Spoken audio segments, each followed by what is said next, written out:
Boa tarde, gente. Tudo bem? Meu nome é Diogo. Sou essa pessoa aí da foto, não parece muito, mas foto é profissional, né? Então, sou formado em Sistema de Informação lá pela Federal do Rio de Janeiro. Sou programador já há uns 10 anos. Amo Python, acho que como todo mundo que está aqui, né? E não trabalho na NASA, eu trabalho na CIV, né? É, CIV é uma empresa do grupo B2W, né, da Americana, Submarina e tudo mais. A gente está contratando, então se alguém tiver interesse aí, é lá no Rio de Janeiro, né? A gente não aceita trabalho remoto não, mas fica aí o contato. Por que eu estou falando também isso, além da contratação e da puxação de saco lá da empresa, né? O que a gente faz lá é trabalhar com muitos dados, uma escala bem grande e muitos problemas de I/O, né? Então, vai a relevância, né? Qual o objetivo da minha palestra? Né? É auxiliar vocês a entender melhor a origem de um problema e como é que a gente ataca ele, né? Problemas de performance especificamente. Para isso a gente precisa passar por alguns conceitos primeiro, né? Primeiro, qual é a diferença entre concorrência e paralelismo, né? Fala muito, tipo, as duas palavras como uma buzzword da vida, mas tem diferença entre as duas coisas, não são sinônimos, né? Uma definição de paralelismo é que eu tenho duas tarefas sendo executadas ao mesmo tempo pela sua máquina, né? Você precisa necessariamente para isso de mais de um CPU ou mais de um core, né? Para concorrência, né, você tem uma situação onde você tem mais de uma tarefa sendo executada no mesmo espaço de tempo. Não necessariamente, né, no mesmo, começando ao mesmo tempo e terminando no mesmo momento, né? Só significa que elas são processadas em intervalos de tempo que se sobrepõem. Por isso que até, voltando aqui, né, essa imagem define bem, né? Imagina que você pode quebrar uma tarefa e ela começar no momento e outra tarefa começar depois dela e elas terminarem em pontos que sobrepõem. Outra definição importante para a gente é a definição dos tipos diferentes de processos, né? Tipos diferentes de aplicações. CPU bound, I/O bound, né? Não sei se vocês já ouviram falar definições dessas duas coisas, mas é importante para a gente também. CPU bound, né? São aplicações que passam a maior parte do tempo em estado de execução dentro do seu CPU, né? São aplicações que o fator determinante para o tempo que ela vai levar para ser executada é o quão rápido o seu CPU vai trabalhar, né? Então, se você tiver mais cores, se você tiver um processador que trabalha numa frequência maior do que o outro, a sua aplicação vai ter mais performance, né? Se você construir, obviamente, sua solução de acordo com isso. Eu vou apresentar diversas imagens que têm como propósito mais educativo do que de fato como seria na prática, né? Tem vários reducionismos aí. Então, um exemplo de uma aplicação I/O bound é isso, né? Onde você passa a maior parte do tempo ela trabalhando na CPU e pouco tempo esperando por algum recurso de I/O. Para quem não sabe, I/O é input e output, né? Qualquer coisa que seja tipo placa de rede, tipo seu disco, né? São exemplos de aplicações CPU bound, né? Computações matemáticas intensas, né? Então você tem aquela aplicação lá que está trabalhando com aquela matriz gigantesca, fazendo operações de machine learning ou algo do tipo, isso aí é CPU bound, né? Algoritmos de busca e ordenação que sejam feitas em memória, né? Processamento de reconhecimento de imagem, todas essas coisas são efetuadas pelo seu CPU, né? Você não está precisando da rede, você não está precisando de disco, idealmente, para nada disso, né? Tudo é CPU com a tua RAM. E aí, para aplicações I/O bound, né? São aplicações que passam a maior parte do tempo não na sua CPU, não sendo tratadas, mas em algum recurso externo, né? Seja tempo gasto esperando por alguma coisa na sua placa de rede, esperando o arquivo ser carregado, esperando qualquer uma dessas coisas.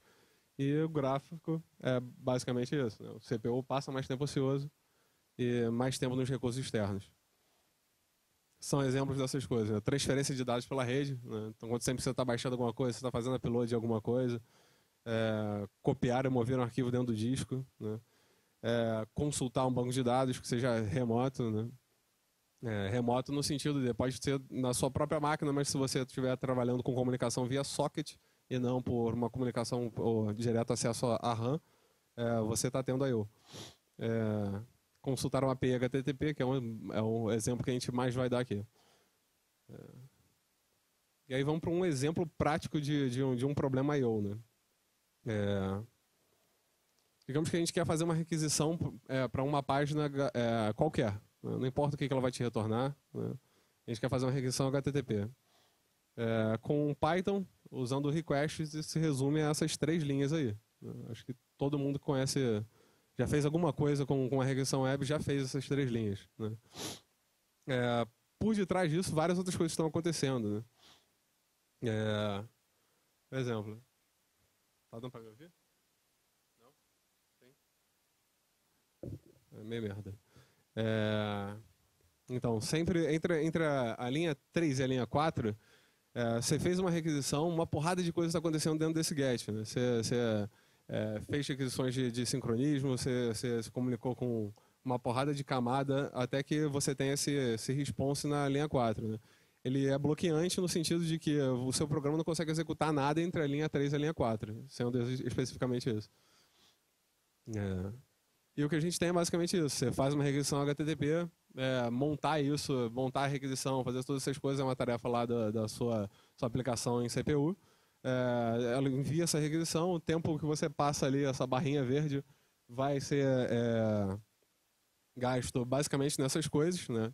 Vai variar de acordo com o tamanho do conteúdo que você está baixando, vai variar com a latência da rede, vai variar de acordo com a banda do seu cliente do servidor, ou seja, o quão rápido você consegue pegar isso e o quão rápido o servidor consegue te servir, né? E numa abordagem sequencial, se você aumentar isso aumentar o seu N, você começa a ter problemas com essas coisas, né? Você passa a ter mais tempo de ociosidade de CPU proporcionalmente, né? Cada uma das tarefas tem que esperar que a anterior seja terminada, né, para que você possa fazer a próxima. Ou seja, você fez uma requisição lá para Americanas, você vai ter que esperar que o response retorne e você trate isso até fazer a requisição para o submarino, tratar esse response e por aí vai. E a maior parte do tempo você está gastando esperando por recurso de I/O do que de fato fazendo alguma coisa na sua aplicação, né?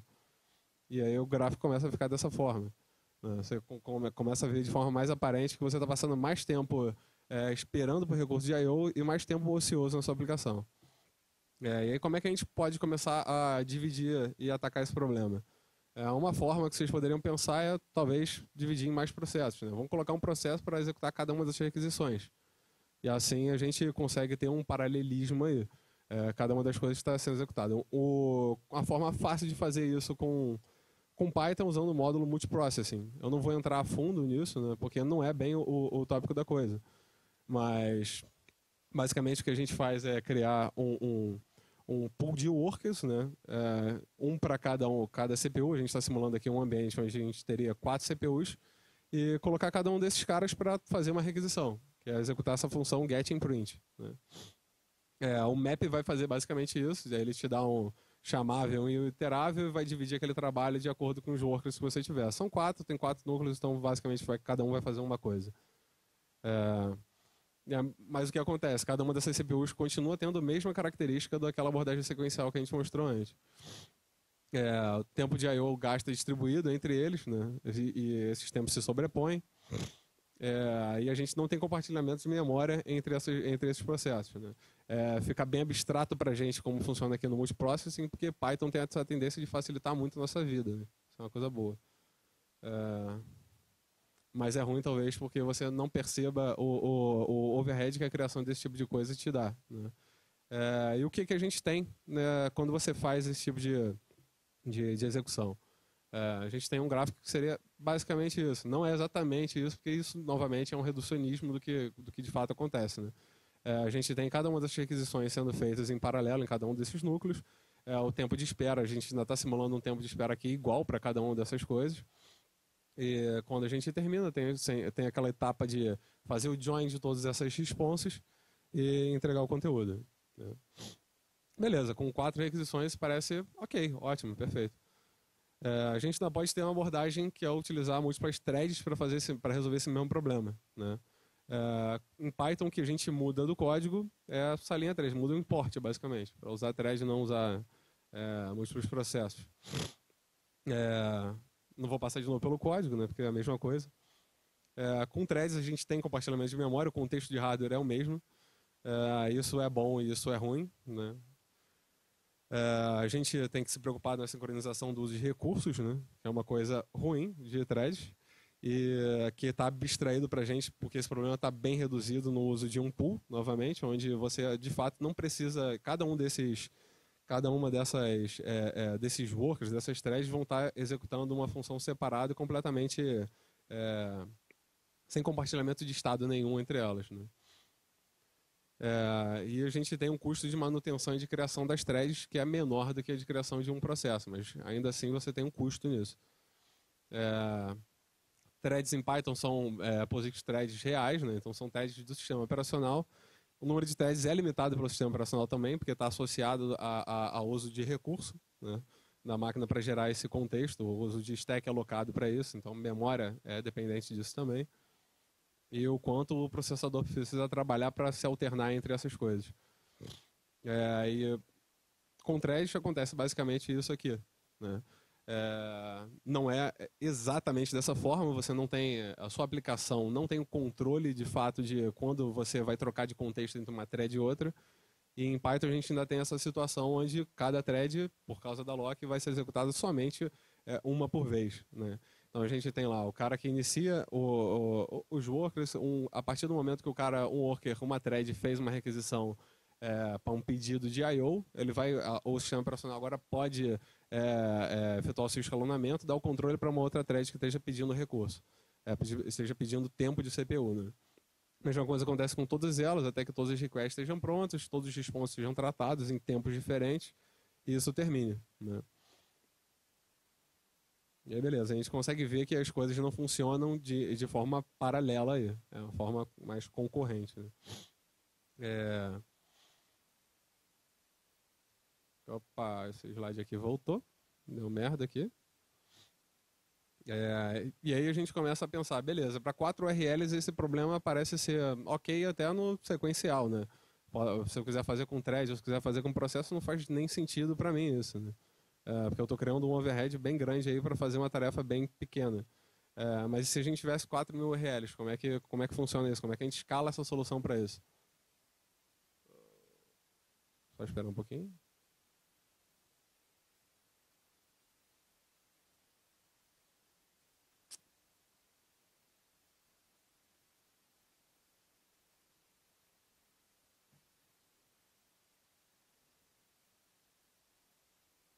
Eu tô com merda aqui no adaptador.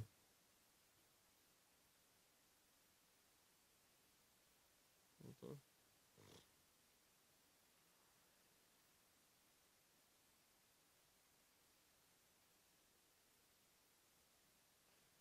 Beleza. Então vamos considerar que com 4.000 requisições, cada uma dessas requisições tem um custo, né? E nesse caso a gente está usando só requisições HTTP, mas isso vale para qualquer tipo de operação relacionada a I/O. Você pode substituir aqui requisições HTTP para acessar um banco, por abertura de um arquivo em disco, qualquer uma dessas coisas. E vamos abstrair esse custo para o valor T, né? Numa solução sequencial, o que a gente tem? A gente tem T multiplicado por 4.000, né? Porque uma operação vai ser executada sempre depois da outra. Ok, como é que fica o custo com múltiplos processos? A gente vai ter que começar a dividir essas coisas em paralelo entre esses quatro núcleos. Basicamente T vezes 4.000 divididos pela quantidade de processos, né? Ok. Como é que funciona isso se a gente quiser escalar, então, jogar dentro desses múltiplos processos, jogar múltiplas threads dentro desses múltiplos processos? A gente vai ter 4.000 vezes T, divididos pela quantidade de processos, divididos pela quantidade de threads que a gente vai ter em cada uma dessas coisas. Então, ou seja, quanto maior o número de processos, maior o número de threads que a gente colocar para trabalhar nisso, menor vai ser esse custo. Ou seja, menor vai ser o tempo que eu vou levar para executar essa tarefa, né? Que é, no caso, executar 4.000 requisições. Mas ok, e se fossem 400.000 ou 4 milhões de URLs? Essa redução aqui parece não ser lá muito bacana. Se a gente coloca 4 milhões, multiplica por esse custo, que não importa qual é, divide por 4 e divide por 4, de novo, isso não diminui muito, né?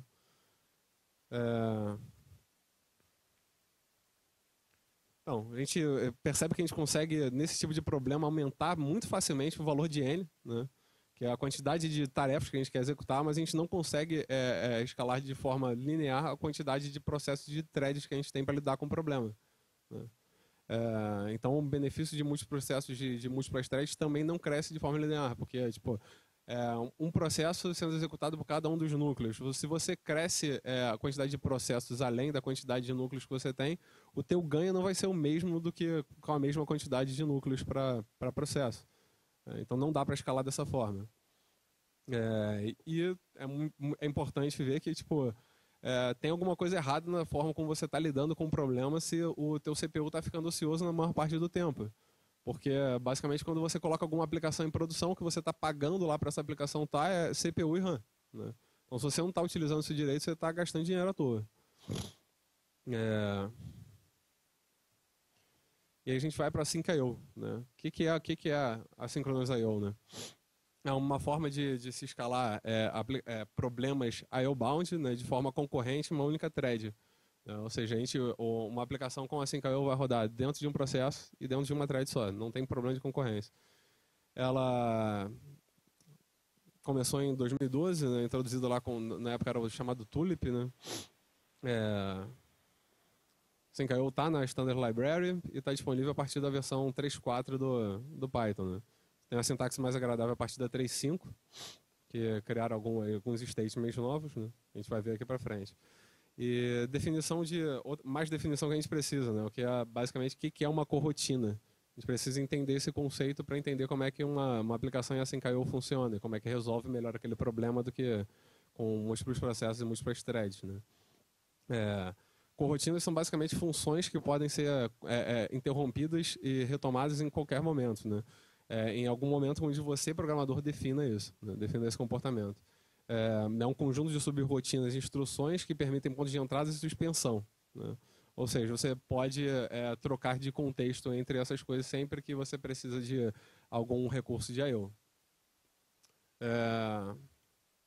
Para entender isso, para tentar desmistificar como é que essa mudança de contexto funciona, é bom a gente voltar para como Python já dá para a gente uma possibilidade de mudança de contexto, né? Que é com geradores, né? Todo mundo aqui conhece geradores? Alguém conhece geradores? Beleza, não é tanta gente assim. Então, geradores te permite de forma síncrona realizar troca de contexto de dentro de uma função. Esse é um exemplo bem simplificado disso, né? Digamos que a função RAM, quando é chamada, ela tem uma tupla lá de dois chars ali dentro, que tem um A e B. O que ele faz é iterar sobre cada um daqueles e entregar um valor de dentro desse contexto, né? Então, o que acontece quando eu chamo esse gerador, né, lá na linha 11? Ele vai executar essa função pela primeira vez, ele vai definir esse A e B, vai chamar a primeira letra, que é A, vai entregar essa primeira letra e vai sair do contexto de RAM, vai entregar de volta o contexto para a linha 12, né? Quando eu chamar de novo essa função, ele manteve o estado, ele manteve o contexto daquela função anterior. Então, letras que já estava definido, ainda está definido. Esse iterador de letras, ele ainda está naquele mesmo ponto de execução que ele estava antes. Ou seja, ele já passou do índice 0, está no índice 1. Então, ele vai entregar para você B. Então, o que acontece quando a gente roda esse código? É basicamente imprimir A, esperar um segundo e imprimir B. Assim, a gente tem uma troca de contexto com mudança de estados, né? Em corotinas é basicamente a mesma coisa. Aqui a gente não tem um exemplo de I/O, mas tem o mesmo exemplo sendo dado, né? A troca de contexto não se dá com yield, se dá com yield from. Isso em Python antes do 3.5, né? E corotinas são definidas, são basicamente funções que são anotadas com esse decorator async I/O coroutine, né? Em Python 3.5 a gente tem uma sintaxe mais bonitinha, a gente não precisa mais do decorator. A gente coloca o statement async antes de definição e a troca de contexto se dá com a sintaxe de await.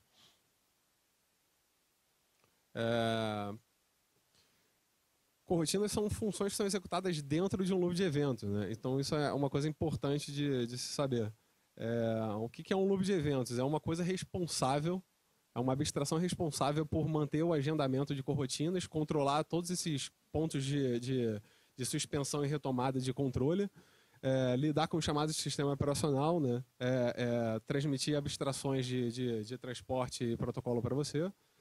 E é basicamente isso. É onde corotina roda, né?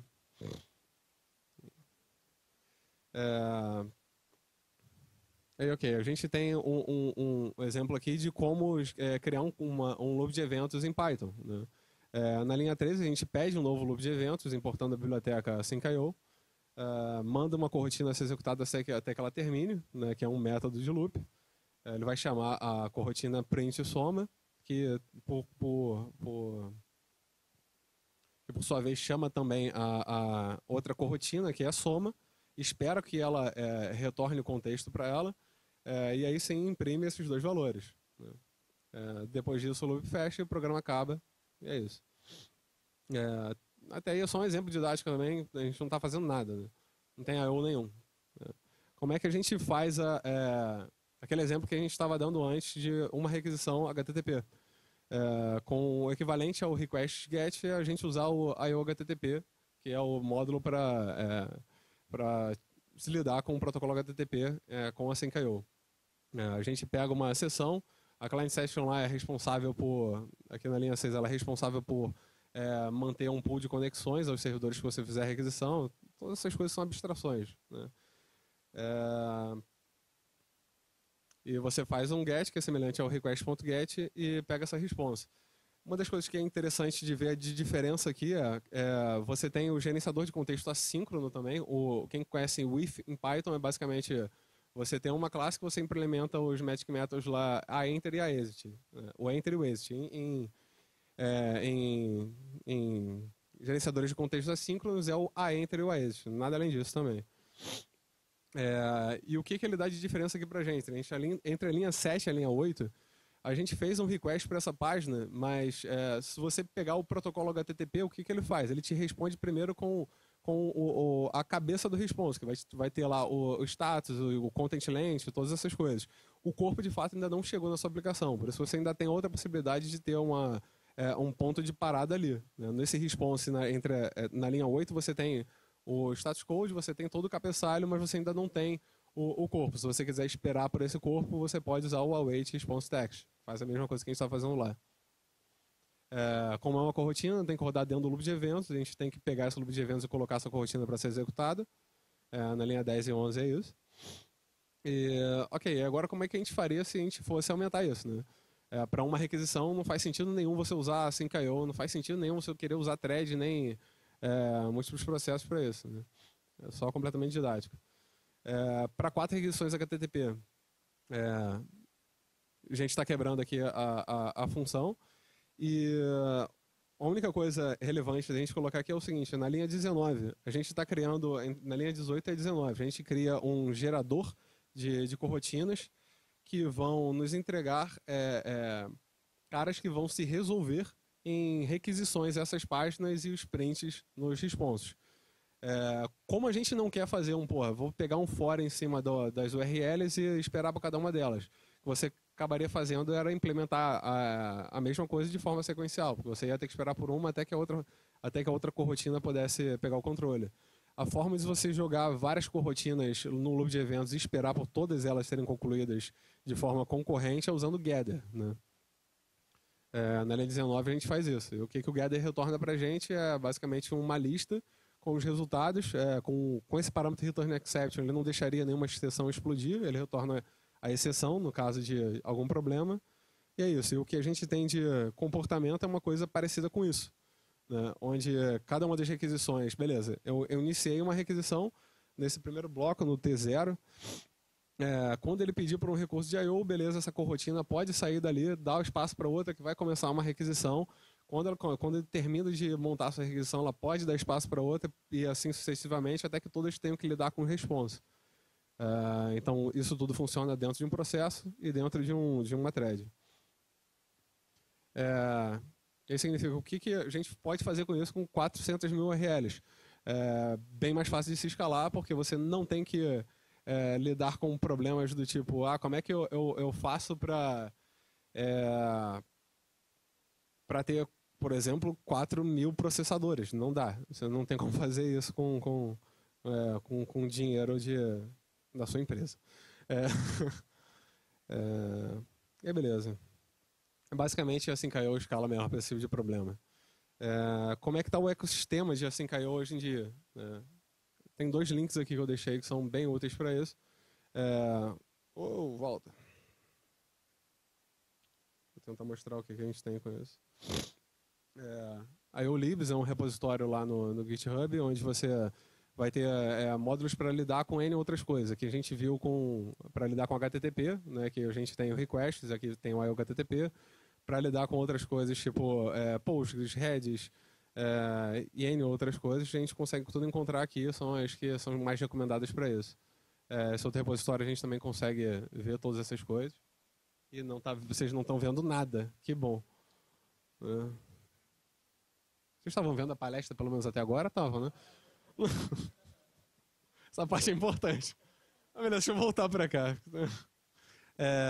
Então, basicamente, se você usa PyMySQL, quando você for escrever alguma coisa com Async.io, você tem o IOMySQL. Para Postgres, você tem o IOPG. Para Mongo, você tem o Motor. Request, você tem o IOHTTP. Para Redis, IO Redis. Para testes, onde é uma parte onde tem que admitir, eu acho que qualquer pessoa que já tenha feito alguma coisa com Async.io talvez tenha esbarrado em algumas deficiências nesse sentido, né? Por exemplo, você não tem até hoje uma forma de mocar gerenciadores de contextos assíncronos, aquele async-with que eu mostrei. Se você quiser isso, você tem que escrever o seu próprio, isso ainda está em PR lá para essas 2 bibliotecas, né?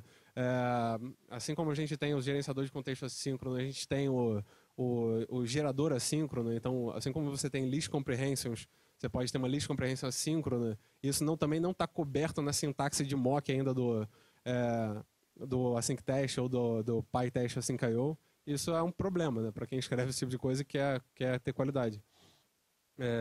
E algumas outras bibliotecas onde as abstrações não estão tão boas. Por exemplo, a IOMQP, também as pessoas que lidam com ela não costumam curtir muito. Ainda tem alguns bugs relacionados a isso. Qualquer tecnologia nova tem isso. Mas o estado de maturidade é bem bacana, né? Onde eu trabalho, a gente tem muitos processos rodando em produção e que dependem que o core business da gente depende disso. Ou seja, recomendo, se você tem problemas de escala com Python, com problemas relacionados a I/O, né? Então, sim, recomendo que você use isso. Se você não tem esse tipo de problema, cara, não usa, porque só vai te dar uma dor de cabeça, a não ser que você queira de fato aprender alguma coisa nova. E aprender alguma coisa nova, como se alguém viu a palestra do Henrique, acho que é do Henrique, não aprenda coisas novas no trabalho, né? Porque não é lugar para isso. Você está gastando dinheiro dos outros. E é isso, gente. Eu não sei se eu corri demais ou se eu fui muita coisa, mas o tempo estava me pressionando aqui. Vocês têm alguma pergunta? Atrás.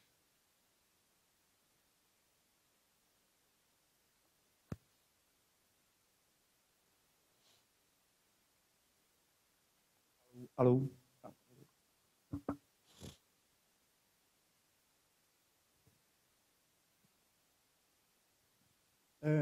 Tem para Elasticsearch também?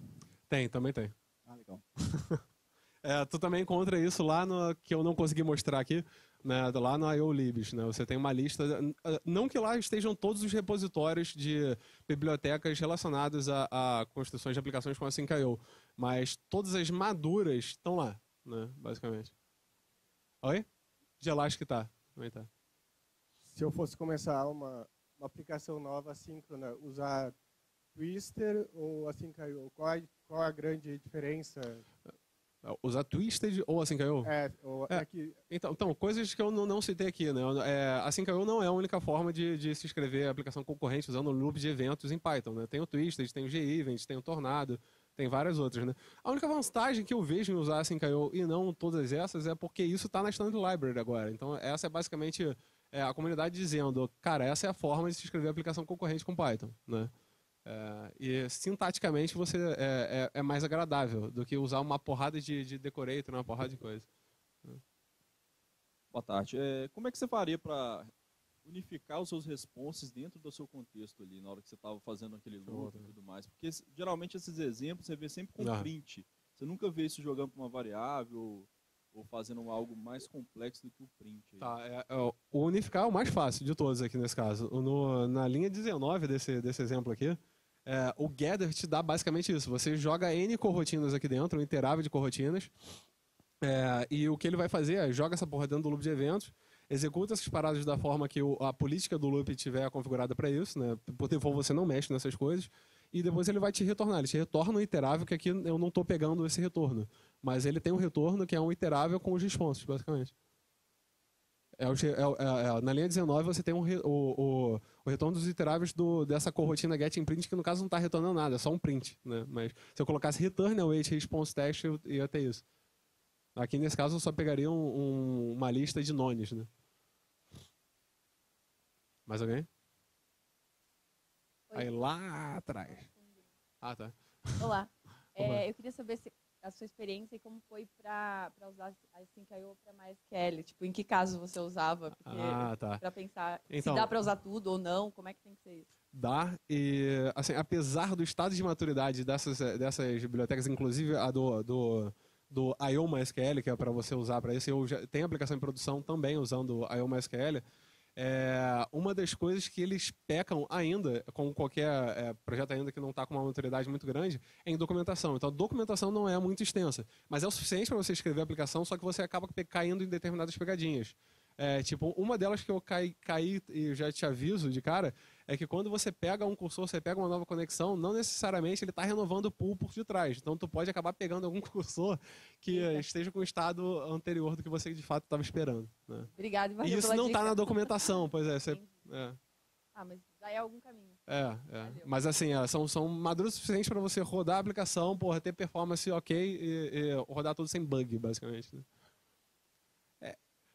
Melhora justamente pela natureza da abordagem do problema. Se você está fazendo uma porrada de requisição para o banco e você tem que lidar com isso de forma concorrente, por exemplo, você tem uma API lá que está recebendo uma porrada de chamada e tem que acessar o banco para fazer isso. Né? Como é que você escala sem o Async.io? Você tem uma aplicação com um micro-wig na frente, que vai ter uma porrada de processo e threads e está disparando isso para você. Aí no banco você vai ter lá ainda, até de forma sequencial, você vai ter um pool lá de conexões e ele vai te entregando essas coisas. Com a Async.io não muda muito isso. Ele continua sendo esse mesmo tipo de abordagem. Você tem um pool de conexões e ele vai te entregando para cada uma das corrotinas que vão pedindo essas coisas.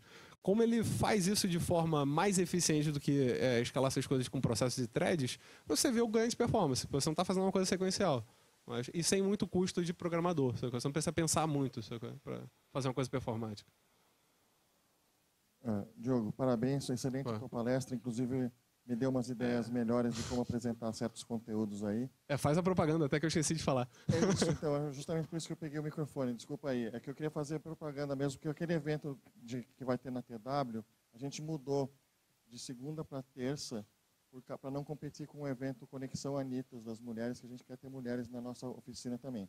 Então, basicamente, terça à noite, no escritório da TW aqui em BH, vai ter uma oficina para 40 pessoas, que são 3 horas sobre esses temas aqui. Tá? Vai ter um ônibus saindo da UNA, que é o lugar onde está tendo vai estar acontecendo os tutoriais. Tá? Então, às 6h30, o ônibus vai sair da UNA e ir lá para a TW. A TW é mais ou menos aqui perto, no Shopping Boulevard, mais ou menos 15 minutos de carro, 10, 15 minutos. Enfim, então é isso que eu queria falar. A gente mudou o evento de segunda para terça. Quem já se inscreveu, enfim, não muda nada. Espero que você possa continuar indo. E quem quiser se inscrever, passa lá na mesinha da TW no Coffee Break para pegar um papel que tem a URL do formulário. Tá bom? No Coffee Break lá. Sabe onde é o Coffee Break? Aquela sala. Hã? A gente tem mais 2 perguntas e aí a gente encerra. Você que tinha levantado. Complementando o que ele falou, assim, tipo, 3 horas de curso com ele vai ser mais do que suficiente para você que já é programador Python conseguir escrever uma aplicação com a Async.io, né? Então não tem nenhum mistério não, tá? Eu recomendo bastante. Cara, agora na parte de debug, tem alguma maneira diferente ou o usual já dá para resolver para quando você está querendo debugar um código utilizando essas abordagens? Então, nada muda.